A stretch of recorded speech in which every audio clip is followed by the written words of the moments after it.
Hello everyone, मैं अंकुर वबेरे आप सभी का स्वागत करता हूं मैग्नेट ब्रेन्स हिंदी पर। मैग्नेट ब्रेन्स हिंदी एक ऐसा प्लेटफॉर्म है जो हिंदी माध्यम की कक्षा 6वीं से लेकर कक्षा 12वीं तक का संपूर्ण पाठ्यक्रम बिल्कुल निःशुल्क में उपलब्ध करा रहा है। मैग्नेट ब्रेन्स मतलब है फ्री एजुकेशन, मतलब कि आपको ना तो यहां पर कोई पेमेंट देना है और ना ही कोई सब्सक्रिप्शन परचेज करना है। ना यहां पर ऐसा होता है कि आपको 2 चैप्टर पढ़ा दिए फिर उसके बाद कहेंगे भाई किसी भी तरीके से आपको पैसा मांगा जाए। तो आपको यहां पर किसी भी तरीके से कोई पेमेंट नहीं करना है। आपको सभी वीडियोस मिलेंगे बिल्कुल फ्री, वो भी क्वालिटी कंटेंट और क्वालिटी टीचर्स के साथ। तो बात करते हैं कि इस वीडियो में हम क्या पढ़ेंगे। तो हमारा जो वीडियो होने वाला है वो है एनसीईआरटी सॉल्यूशंस को लेकर। ये सॉल्यूशंस किस क्लास के होंगे? तो कक्षा 10वीं के इतिहास के चैप्टर नंबर 4 जो हमने अभी हाल में ही कंप्लीट किया है, उस चैप्टर नंबर 4 के हम ये सॉल्यूशन देखने वाले हैं।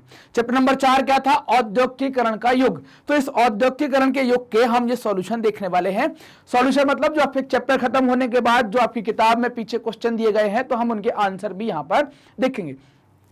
बात करेंगे सबसे पहले मिलेगा आपको प्रश्न उत्तर, मतलब संक्षेप में लिखें ऐसा कुछ होगा वहां पर। तो उसमें एक पहला प्रश्न है कि निम्नलिखित की व्याख्या करें। उसमें 4 क्वेश्चन दिए गए हैं। ब्रिटेन की महिला कामगारों ने स्पिनिंग जेनी मशीनों पर हमले किए, इनके बारे पर टिप्पणी करना है। दूसरा प्रश्न दिया गया है 17वीं शताब्दी में यूरोपीय शहरों के सौदागर गांव में किसानों और कारीगरों से काम करवाने लगे। तो हमें इस चीज पर टिप्पणी करनी है कि सौदागर गांव में उत्पादन करवाने लगे। सूरत बंदरगाह 18वीं सदी के अंत तक हाशिए पर पहुंच गया, मतलब वहां पर जो निर्यात हो रहा था वहां से या बंदरगाह का जो उपयोग था वो कम हो गया। ईस्ट इंडिया कंपनी ने भारत में बुनकरों पर निगरानी रखने के लिए गुमास्तों को नियुक्त किया। तो हमें इन सब पर बात करनी है, इन सब के ऊपर हमें टिप्पणी लिखनी है। तो एक एक प्रश्न को उठाते हैं। तो उठाते हैं सबसे पहला प्रश्न, ब्रिटेन की महिला कामगारों ने स्पिनिंग जेनी मशीन पर हमले किए, क्यों? तो आपको मैं थोड़ी सा एक जिक्र बता दूं क्यों किया। क्योंकि मशीन जो थी जिसको आप स्पिनिंग जेनी कह रहे हैं ना, स्पिनिंग जेनी, ये क्या है? ये एक मशीन है। इस मशीन का उपयोग कहां हो रहा है? तो इस मशीन का उपयोग हो रहा है कपड़ा उद्योग के अंदर। क्या होता है कि अब एक साथ कई सारी तकलियां चल जाएंगी और कई सारी तकलियां चलेंगी तो ये मशीन क्या करेगी? ये मशीन क्या कर रही है? इस मशीन का सीधा काम है कि श्रम को घटा रही है, श्रम की मांग को क्या कर रही है? कम कर रही है। इसलिए लोगों की नौकरी जाएगी। इसी कारण से मजदूर लोग भी क्या थे, जो आधुनिक प्रौद्योगिकी आ रही है उससे चिढ़ा करते थे कि वो बेरोजगारी लाएगी, श्रम की मांग को कम करेगी, हमें समस्या पैदा होगी यहां पर। तो अब देखते हैं यहां पर क्या है, क्या कहा गया है। तो ये स्पिनिंग जेनी जो है वो किसके द्वारा बनाई गई है? जेम्स हरग्रीव्स के द्वारा खोजी गई है। तो देखेंगे जेम्स हरग्रीव्स ने 1764 में स्पिनिंग जेनी नामक मशीन बनाई थी। इस मशीन ने कताई की प्रक्रिया तेज कर दी और मजदूरों की मांग घटा दी। एक ही पहिया घुमाने वाला है ना, क्या हुआ? कताई की प्रक्रिया, देखो कताई की प्रक्रिया तेज हो गई तो मजदूरों की मांग घट गई। कताई की प्रक्रिया मतलब उत्पादन बढ़ा भी दिया, साथ ही साथ मजदूरों की संख्या भी, मजदूरों की मांग भी कम कर दी। एक ही पहिया घुमाने से, मतलब एक ही पहिया है, एक ही पहिया घुमाने से एक मजदूर बहुत सारी तकलियों को घुमा सकता था। लगभग 20-25 तकलियां होती थी एक बार में। और पहले क्या था? एक तकली को घुमाने के लिए एक मजदूर। अब क्या हो गया? 15-20 तकली को घुमाने के लिए एक मजदूर। तो मजदूर की मांग घटी ना। तो यहां पर क्या हुआ कि एक मजदूर बहुत सारी तकलियों को घुमा देता था और एक साथ कई धागे बनने लगते थे।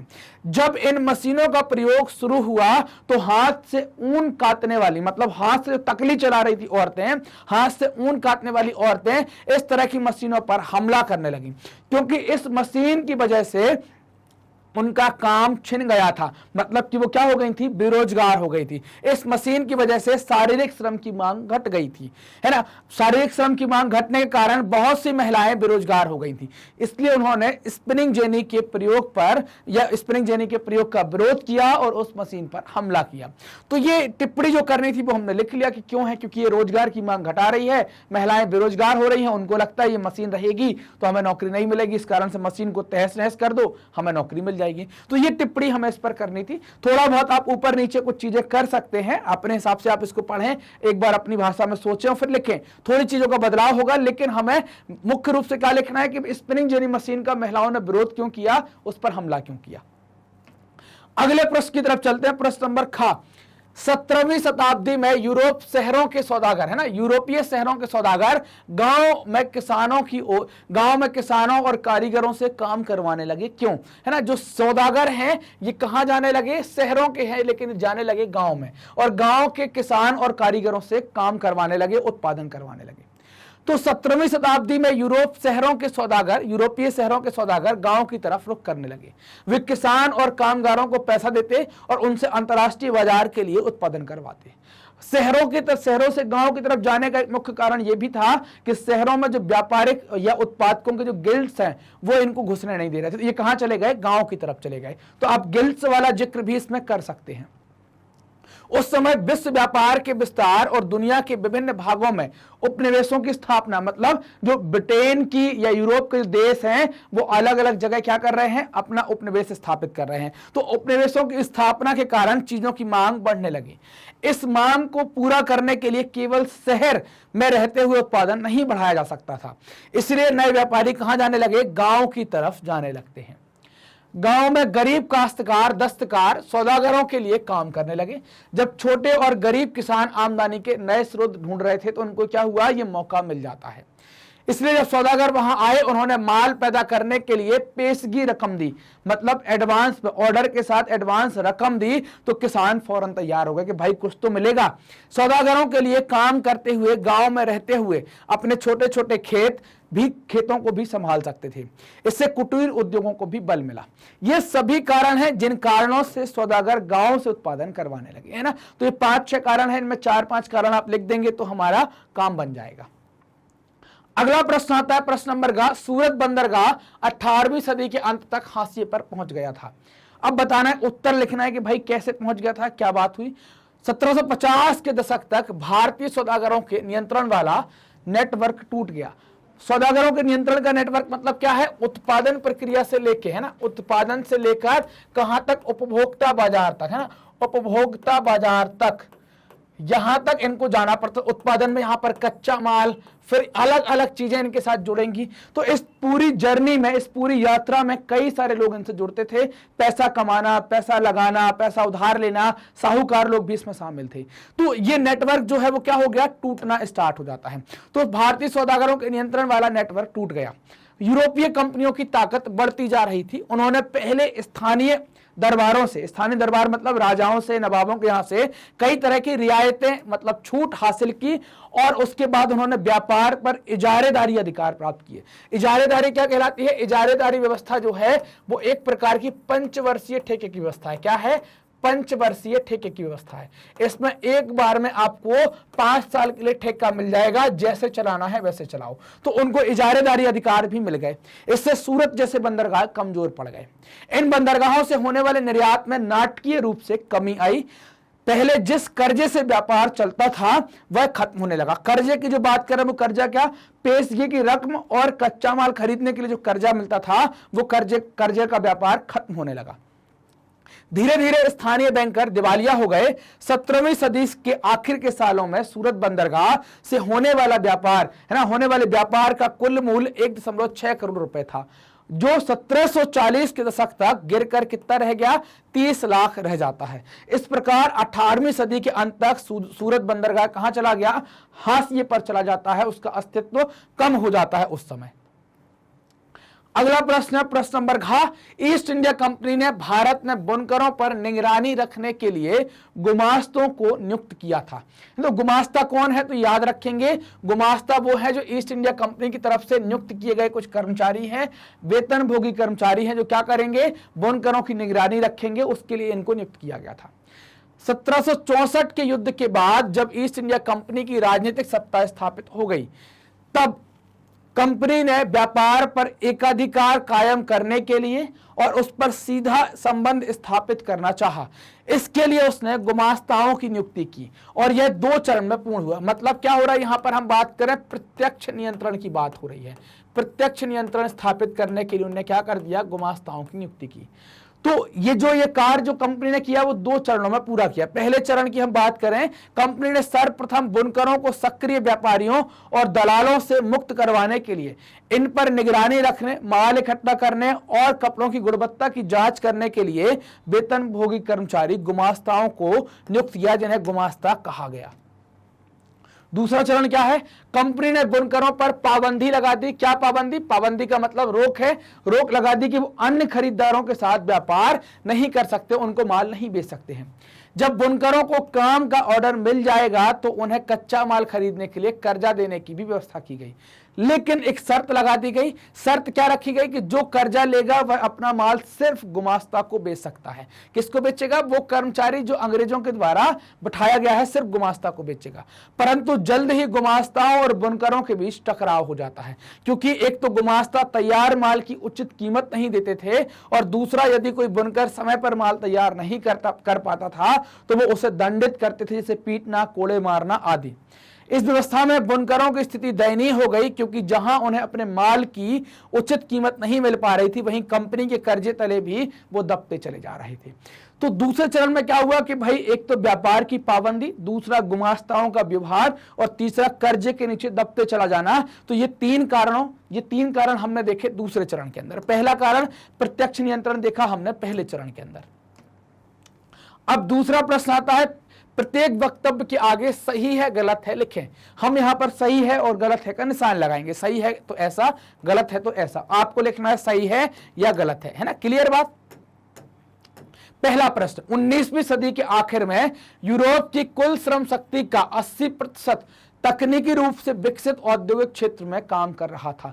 सही है क्या? यूरोप के आखिरी 19वीं सदी के आखिर में यूरोप की कुल श्रम शक्ति का 80% तकनीकी रूप से विकसित औद्योगिक क्षेत्र में काम कर रहा था।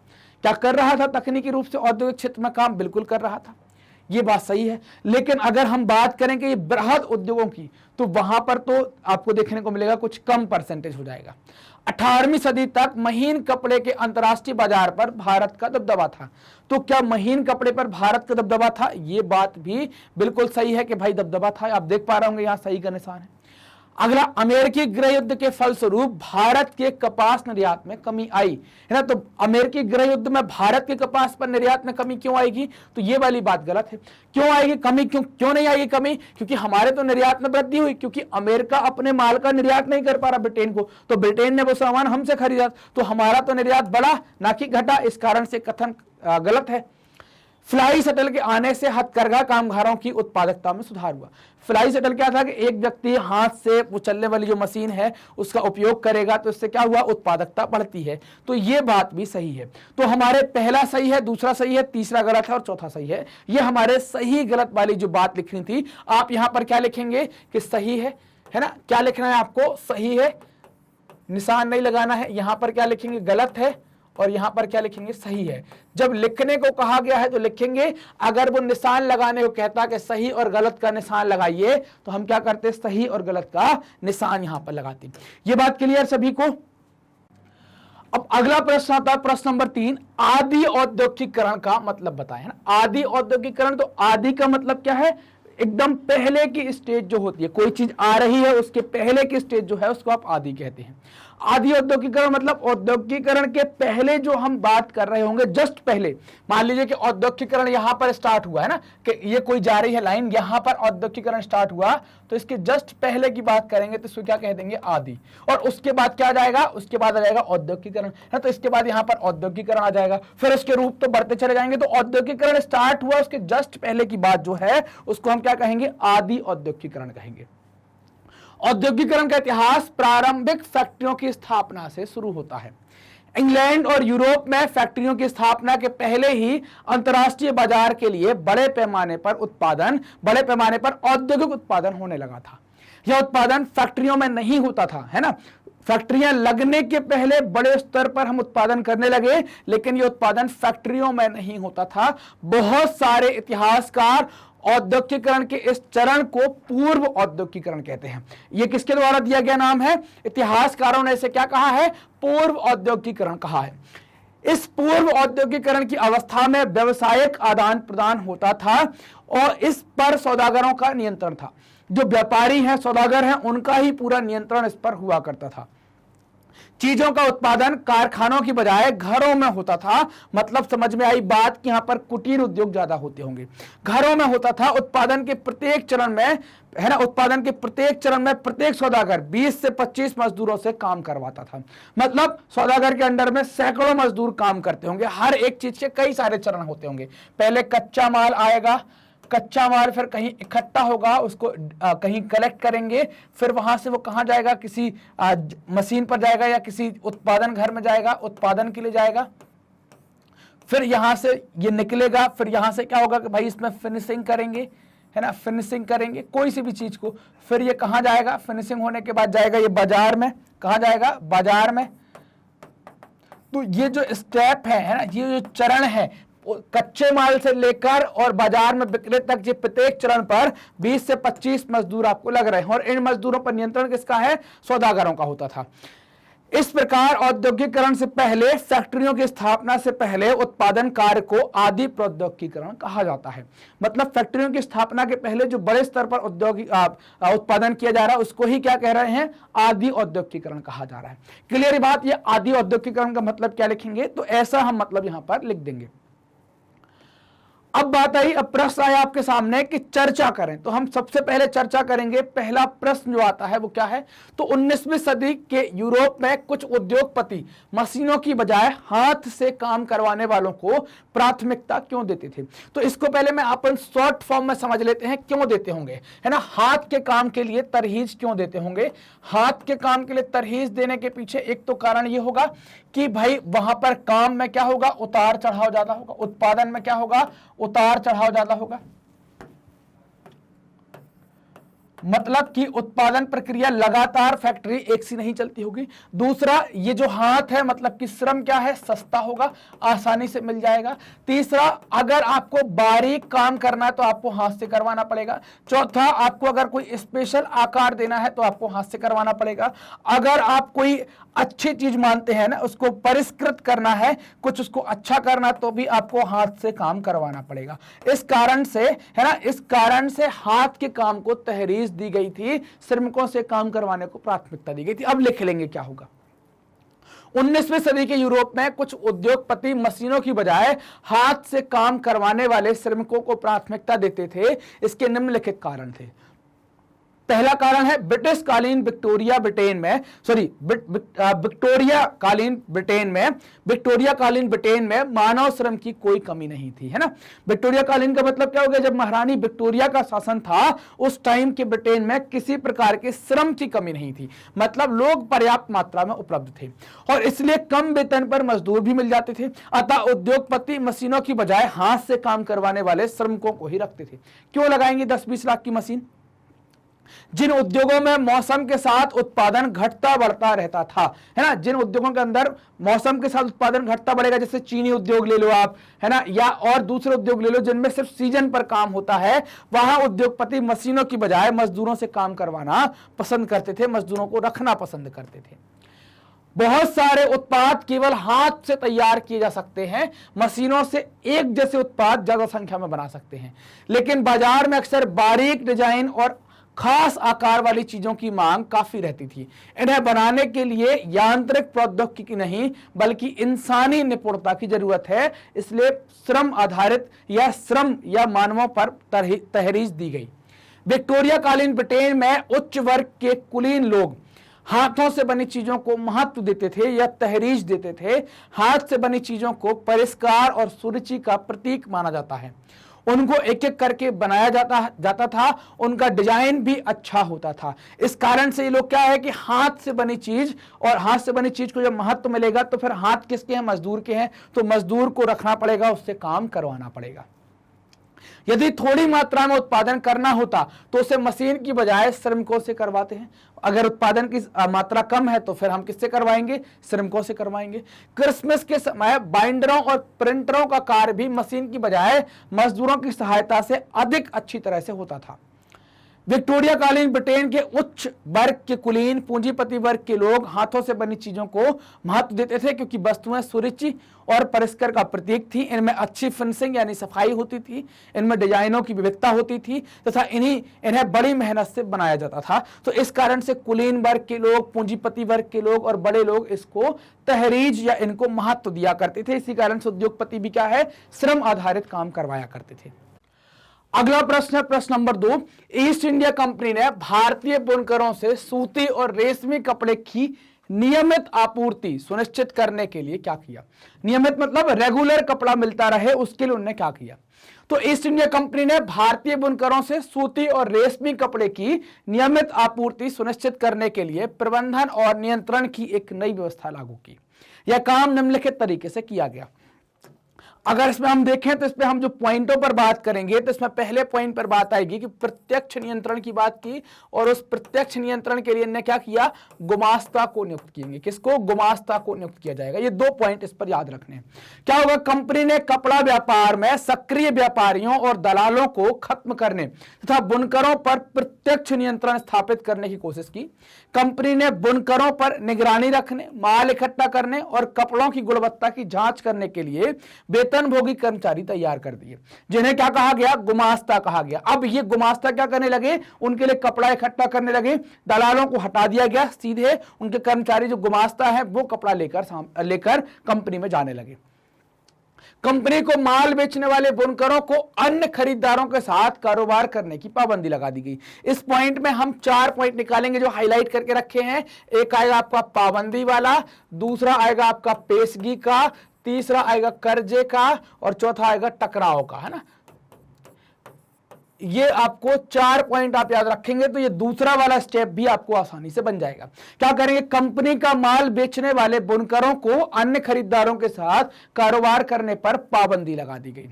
इसके लिए उन्हें पेशगी रकम दी जाती थी और एक बार काम का ऑर्डर मिलने पर बुनकरों को कच्चा माल खरीदने के लिए कर्ज दिया जाता था।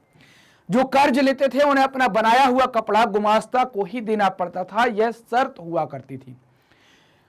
उसे वे किसी और व्यापारी को नहीं बेच सकते थे। गुमास्ता बुनकरों के बीच नहीं रहते थे, इसलिए इनका बुनकरों से टकराव होने लगा। गुमास्ता दंभपूर्ण मतलब कि घमंडी व्यवहार करते थे तथा माल समय पर तैयार ना होने की स्थिति में बुनकरों को पीटा करते थे। अब बुनकर ना तो मोल भाव कर सकते थे और ना ही किसी और को माल बेच सकते थे। उन्हें कंपनी से जो कीमत मिलती थी वह बहुत कम थी, लेकिन कर्जे की वजह से वो क्या थे, कंपनी के साथ बंधे हुए थे। तो ये 2 स्टेप हमने देखे। एक हमने देखा कि प्रत्यक्ष नियंत्रण गुमास्ता, दूसरा हमने देखा पाबंदी, पेशगी की रकम, कर्ज और टकराव। अगर आप कहना चाहें तो लास्ट में लिख सकते हैं कि भाई कीमत, है ना। तो ये 3-4 पॉइंट के अंदर हम ये पूरा उत्तर आसानी से लिख सकते हैं। अगले प्रश्न की तरफ चलते हैं। प्रश्न नंबर 3, कल्पना कीजिए आपको ब्रिटेन तथा कपास के इतिहास के बारे में विश्वकोश के लिए एक लेख लिखने को कहा गया है। इस अध्याय में दी गई जानकारी के आधार पर आप लेख लिखिए। ये लेख आप कोशिश करिए कि आप भी खुद लिखें, आपको भी लिखना चाहिए। ये पढ़ने के बाद आप एक बार पूरा चैप्टर पढ़ने के बाद इसका आंसर भी पढ़ने के बाद एक बार आप लिखने की कोशिश कीजिए। इससे पता चलेगा कि आप लिख पा रहे हैं, आपकी समझ में आया है या नहीं आया है। तो ब्रिटेन तथा कपास का इतिहास एक एक पॉइंट करके लिखते चलेंगे। इंग्लैंड में औद्योगिकरण से पहले अंतर्राष्ट्रीय बाजार के लिए बड़े पैमाने पर औद्योगिक उत्पादन होने लगा। यह उत्पादन फैक्ट्रियों में नहीं होता था। इस चरण में, है ना, इस चरण को आदि औद्योगिकरण कहा जाता था। इंग्लैंड में सबसे पहले 1730 के दशक में कारखाने खुले, लेकिन उनकी संख्या 18वीं सदी के अंत में तेजी से वृद्धि होती है। उनकी संख्या में तेजी से वृद्धि कब होती है? 18वीं सदी के अंत में। ये भी जो सदी है वो भी 18वीं है, लेकिन अंत कब आएगा? 50 के बाद की बात करेंगे। कपास नए युग का प्रतीक था। 19वीं सदी के अंत में कपास के उत्पादन में भारी बढ़ोतरी हुई।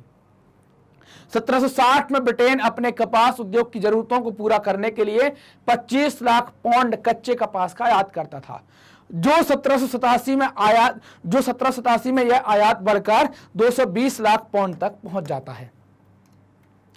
यह वृद्धि उत्पादन प्रक्रिया में बहुत सारे बदलावों का परिणाम थी। 18वीं सदी में कई ऐसे आविष्कार हुए जिन्हें उत्पादन प्रक्रिया के हर चरण की कुशलता बढ़ा दी। प्रति मजदूर उत्पादन बढ़ा और पहले से ज्यादा मजबूत धागे व रेशों का उत्पादन होने लगा। इसके बाद रिचर्ड आर्कराइट ने सूती कपड़ा मिल की रूपरेखा सामने रखी। अभी तक कपड़ा उत्पादन पूरे देहात में फैला हुआ था। यह काम लोग अपने घर पर ही करते थे, लेकिन अब महंगी नई मशीनें खरीद कर उन्हें कारखानों में लगाया जा सकता था। कारखानों में सारी प्रक्रियाएं एक ही छत के नीचे होती थी, एक ही मालिक के हाथ में आ गई थी। सूती उद्योग और कपास उद्योग ब्रिटेन के सबसे फलते फूलते उद्योग थे। कपास उद्योग 1840 के दशक तक औद्योगिकीकरण के पहले चरण में सबसे बड़ा उद्योग बन चुका था। जब इंग्लैंड में कपास उद्योग विकसित हुआ तो वहां उद्योगपति दूसरे देशों से आने वाले आयात को लेकर परेशान होने लगे। उन्होंने सरकार पर दबाव डाला कि आयातित कपड़े पर आयात शुल्क वसूल किया जाए, जिससे मैनचेस्टर में बना कपड़ा बिना किसी प्रतिस्पर्धा के इंग्लैंड में बिक सके। दूसरी तरफ उन्होंने ईस्ट इंडिया कंपनी पर दबाव डाला कि वह ब्रिटिश कपड़ों को भारतीय बाजारों में बेचें। 1860 के दशक में बुनकरों के सामने नई समस्या आ गई। उन्हें अच्छी कपास नहीं मिल रही थी। जब अमेरिकी गृह युद्ध शुरू हुआ तो कपास की आमद बंद हो गई। ब्रिटेन भारत से कपास का या कच्चा माल खरीदने लगा। प्रथम विश्व युद्ध के बाद आधुनिकीकरण न कर पाने और अमेरिकी जर्मनी एवं जापान के मुकाबले कमजोर पड़ जाने के कारण ब्रिटेन की अर्थव्यवस्था चरमरा गई। तो आप इनको या तो पॉइंटों में लिख सकते हैं या इकट्ठा पैराग्राफ में भी लिख सकते हैं, आपकी सुविधा है। और ये पॉइंट भी लिख सकते हैं, कुछ पॉइंट घटा बढ़ा भी सकते हैं। आपने क्या अध्याय में समझा है, चैप्टर में क्या समझा है, वो सारी बातें आप यहां लिख सकते हैं। अगला प्रश्न है प्रश्न नंबर 4, विश्व युद्ध के समय भारत का औद्योगिक उत्पादन क्यों बढ़ा? तो ये बात हमें करनी है, हम लिखेंगे यहां पर प्रथम विश्व युद्ध के समय भारत का औद्योगिक उत्पादन बढ़ा। इसके निम्नलिखित कारण थे या इसके निम्नलिखित उत्तरदायी कारण थे। ब्रिटिश कारखाने सेना की जरूरतों को पूरा करने के लिए युद्ध संबंधी उत्पादन में व्यस्त थे, इसलिए भारत में मैनचेस्टर से माल का आयात कम हो गया। भारतीय बाजारों को रातों रात एक विशाल देसी बाजार मिल गया। रातों रात मतलब जल्दी, ऐसा नहीं कि रात कोई सुबह हुई और बाजार मिल गया, जल्दी ही उनको एक देसी बाजार मिल गया। भारतीय कारखाने में भी फौजियों के लिए जूट की बोरियां, फौजियों के लिए वर्दी के कपड़े, टेंट का सामान, चमड़े के जूते, घोड़े और खच्चर की जीन तथा बहुत सारे अन्य सामान बनाए जाने लगे। तो भारत में उद्योग में ये वाली बात को भी बढ़ावा मिला। नए कारखाने लगाए गए, पुराने कारखानों को कई पालियों में चलाने लगे। बहुत सारे नए मजदूरों की आवश्यकता हुई। उद्योगपतियों के साथ साथ मजदूरों को भी फायदा हुआ। उनके वेतन में बढ़ोतरी हुई। उनकी क्या हुई? उनकी काया पलट हो गई, मतलब उनकी आमदनी बढ़ गई, तो अब उनका स्टैंडर्ड अच्छा हो गया। प्रथम विश्व युद्ध में ब्रिटिश सरकार को फंसा देखकर राष्ट्रवादी नेताओं ने भी स्वदेशी चीजों के प्रयोग पर बल देना शुरू कर दिया, जिससे भारतीय उद्योग को और अधिक बढ़ावा मिला। इस प्रकार प्रथम विश्व युद्ध के कारण विदेशी उत्पादों को हटाकर स्थानीय उद्योगपतियों ने घरेलू बाजारों पर कब्जा कर लिया और धीरे धीरे अपनी स्थिति मजबूत कर ली। तो जो प्रश्न हमसे पूछा गया कि भाई भारत में औद्योगिक उत्पादन क्यों बढ़ा, वो इन पॉइंटों के अंदर हमने समझ लिया कि इस कारण से भारत में औद्योगिक उत्पादन बढ़ता है। ये हमारे एनसीईआरटी सॉल्यूशंस कंप्लीट हो जाते हैं। मैग्नेट ब्रेन्स ने आपकी सुविधा के लिए अपनी एक वेबसाइट बनाई है magnetbrains.com। वेबसाइट का उपयोग करने के लिए आप टाइप करें magnetbrains.com। जैसे ही आप सर्च बार में लिखते हैं आप वेबसाइट में पहुंच जाएंगे। फिर कोर्सेस में आपको कोई एक कोर्स सिलेक्ट करना है जो आपको अच्छा लगे। मान लीजिए कि आपने हिंदी मीडियम सिलेक्ट किया, हिंदी सिलेक्ट करने के बाद आपको क्लास सिलेक्ट करनी है। आप क्लास 10वीं के विद्यार्थी हैं तो आपने क्लास 10 सिलेक्ट कर लिया। क्लास 10 सिलेक्ट करने के बाद अब आपको क्या करना है कि भाई आपके सामने सारे टीचर अवेलेबल होंगे। जो भी सब्जेक्ट आप पढ़ना चाहें, जिस भी टीचर से पढ़ना चाहें उस टीचर से आप पढ़ सकते हैं। मान लीजिए कि आपको हिस्ट्री पढ़ना है तो आपने क्या किया, यहां पर गए, देखा आपने कि आपकी किताब कौन सी, भारत और समकालीन विश्व 2। आपने वॉच नाउ पर क्लिक किया। क्लिक करते ही क्या हुआ, आपके हिस्ट्री के पूरे चैप्टर आपके सामने आ गए। जो चैप्टर पढ़ना है क्लिक किया, उसके सारे वीडियो खुल जाएंगे। कौन सा टॉपिक देखना है, क्वेश्चन देखना है, एमसीक्यू देखना है, जो भी देखना है सब कुछ आपको यहां पर मिल जाएगा। तो वहां पर ऐसा वॉच नाउ लिखा होगा तो वॉच नाउ पर क्लिक करेंगे। क्लिक करते ही क्या हो जाएगा, ये वीडियो कुछ इस तरीके से चल जाएगा। पूरा वीडियो देखने के बाद आपको अगले वीडियो पर जाना है तो परेशान नहीं होना है, नेक्स्ट वीडियो के बटन का उपयोग करना है और सुविधापूर्वक तरीके से अपने वीडियो देखना है, अपनी पढ़ाई जारी रखना है। मैग्नेट ब्रेन्स हिंदी माध्यम के विद्यार्थियों के लिए कक्षा 6वीं से लेकर कक्षा 12वीं तक का संपूर्ण पाठ्यक्रम बिल्कुल निःशुल्क में उपलब्ध करा रहा है। ये वीडियो प्राप्त करने के लिए आपको करना क्या है, आप मैग्नेट ब्रेन्स हिंदी को सब्सक्राइब करें, जो भी वीडियोस आते हैं उनको लाइक करें और अपने दोस्तों के साथ जमकर शेयर करें। कमेंट भी करें, कमेंट कर हमें भी बताएं कि आपको वीडियोस कैसे लग रहे हैं। धन्यवाद।